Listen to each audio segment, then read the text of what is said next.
Ma mission TV, le miroir du monde. Mais toza kuna te mingi biso to kobeta sete likambo ya validation bandeko na biso ya Yumbi na Butembo. Bandeko ya Butembo Yumbi bavotaka te. Bongo balingi pe na bango baponi balobeli na bango bavote bureau définitif te. Dala Motema likundu ya ba député na biso ya majorité.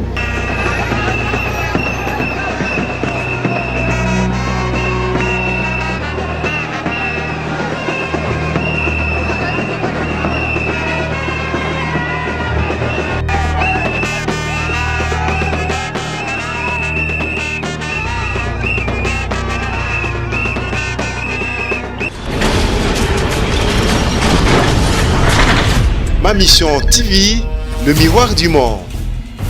Imboka bakanga selo koyoko. Bango balingi te to valider bandeko na biso ya Yumbi ya Beni ya Butembo. Pamba te soki to valider bango ya biso pourcentage ya position emati. To koma na 1,57%. Nde bongo epesi biso ndingisa. Une fois arrondi et comme 2%, tous ont bongo des sièges, des vice-présidents na rapporteur adjoint. Mais toza kuna te mingi biso to kobeta sete likambo ya validation bandeko na biso ya Yumbi na Butembo. Bandeko ya Butembo Yumbi bavotaka te. Bongo balingi pe na bango baponi balobeli na bango bavote bureau définitif te. Dala Motema likundu ya ba député na biso ya majorité. Eza pasi. Mais to kobunda na bango kaka. Pamba te bitumba ezali ya mayele pe ya molimo. Biso côté na biso kimbango azali. Bango côté na bango diabulu. Tokolonga bango. C'est-à-dire qu'on voulait pousser le président du bureau provisoire à violer la loi, notamment les prescrits de notre règlement intérieur. Lorsque le président présente le point à l'ordre du jour, il commence par l'adoption de l'ordre du jour et il doit poser la question à la plénière qui est souveraine. La plénière est au-dessus de tout le monde ici, et c'est y compris le président. Quand il pose cette question-là, il n'y a aucun prescrit du règlement intérieur qui dit que tout le monde doit dire oui, sinon ce n'est plus la démocratie, sinon ce n'est plus l'Assemblée nationale, sinon ce n'est plus le temple de la démocratie. Quand il pose une question, c'est soit lui, soit la plénière dit oui, nous adoptons l'ordre du jour, et la plénière aussi a le droit et la souveraineté de dire non, nous n'adoptons pas l'ordre du jour, il faut qu'il y ait des ajouts ou il faut qu'il y ait des retraits. C'est clair et net, là, il n'y a aucune personne ne peut me contredire. Nous sommes dans cette salle depuis des années et c'est comme ça que ça fonctionne. Honorable, nous avons vu la campagne déjà commencer au hall, dans la cour, ici au Palais du Peuple. Oui. C'était prévu que nous puissions procéder à l'audition des messages des candidats dès aujourd'hui. Et maintenant que cela ne va pas être fait, c'est quoi la voie de sortie? C'est un des points à l'ordre du jour. Et avant qu'on arrive à ce troisième point, il était question que nous nous mettions d'accord sur le maintien ou non des points à l'ordre du jour. Je crois que ça doit être clair. Il ne faudrait pas que les juristes viennent ici nous enterrer dans des juridismes qui ne valent pas ce mot. Ici, c'est clair et net. L'adoption de l'ordre du jour comme premier point. Et lorsqu'on pose la question, vous êtes d'accord avec l'ordre du jour, vous adoptez l'ordre du jour, la plénière est souveraine. La plénière peut dire non, nous n'adoptons pas, on va soustraire, ou on va ajouter, ou bien oui, nous adoptons. C'est clair et net. C'est sur ce point-là que le président n'a pas voulu suivre. En ne suivant pas, il viole les prescrits de notre règlement intérieur. Nous sommes ici comme législateurs, nous ne sommes pas venus ici pour pouvoir violer la loi principale qui guide, qui régule cette institution. Merci. Voilà. Sinedi, la plénière, mais moi j'avais vite compris, vous avez compris le sens de mon intervention. Quand mon estimé collègue Mende a pris la parole, j'avais compris que c'était de manière dilatoires. Parce qu'il faut dire la vérité, rien que la vérité. Les amis du FCC ne veulent pas de ma candidature. Ils ne veulent pas de ma candidature. Ils ne veulent pas de la validation des mandats de députés de Butembo, Beni et Yumbi. Et voilà, c'est ça la vérité. Sinon, comme j'ai dit tout à l'heure, une motion ne peut pas annuler une décision du bureau qui est déjà en exécution. Mais pourquoi il y a tous ces bruits-là? C'est parce qu'ils appliquent déjà la décision du bureau. Et comme l'autre l'a dit, c'est une décision administrative. Jamais la plénière est compétente pour juger de la recevabilité des candidats au poste du bureau de l'Assemblée nationale. C'est le bureau, c'est de la compétence exclusive du bureau qui vient seulement informer la plénière que bon voilà, j'avais reçu 10 candidatures ou 7 ou 6 et elles sont conformes à la Constitution, à la loi électorale, au règlement intérieur. Encore que c'est une institution, ce sont des élections internes qui sont exclusivement gérées par le règlement intérieur. Donc on n'a même pas à discuter sur ça.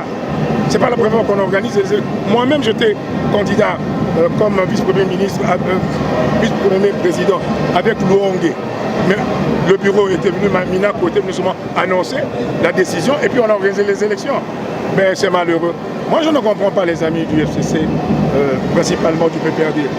Ils ont beaucoup de moyens, tant financiers que matériels. Mais ils peuvent me balayer et je suis très conscient qu'ils vont me battre.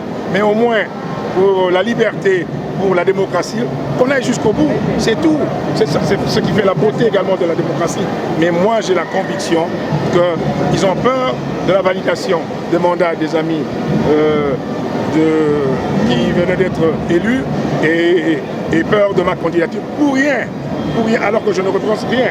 Mais ce dont je suis content, c'est que toutes leurs manœuvres-là, si vous lisez les journaux, vous suivez les radios nationales comme périphériques, vous naviguez sur la toile, je dirais que j'ai déjà gagné cette élection sur le plan de l'opinion, même si je la perdrai ici dans l'hémicycle, mais l'essentiel c'est que l'opinion reconnaîtra que c'est le Kondo qui a gagné. Est-ce que cette...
Ma Mission TV, le miroir du monde.